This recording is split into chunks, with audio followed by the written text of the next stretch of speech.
So I feel like this kind of just dropped out of nowhere last week, but then again, I wasn't really paying attention for it. But these different Star Wars stories, these visions, have been overall fun. There have been some that I've liked more than others, but I've always been interested by the different animation or anime styles that they use.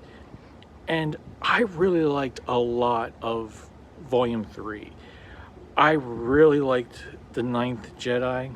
I think that was my favorite. That's the one that I'm like, okay, I want more stories. Give me more stories. I want to know what happens with these characters. And I also really like the Bounty Hunters one. I like the anime style that they used. It was fun, you know. There was plenty of great action. And it was also another one of these that I've always said I love lightsabers. I love those types of battles. Like, that's why I go to Star Wars, among other things. But this was a good story that didn't need that. And it was still entertaining. There were a lot of other really good stories in here. The Lost Ones was an interesting Jedi story, I thought. Emotional at times. I did like the Ronin one. I think that's what it was called, which was a continuation. I really, though, didn't care for the last two. Like, the last two episodes of this volume, they weren't what I was expecting, and I didn't really get them.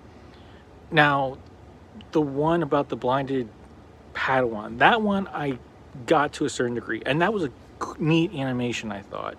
And I like the idea of a blind Jedi, which I think we've seen before.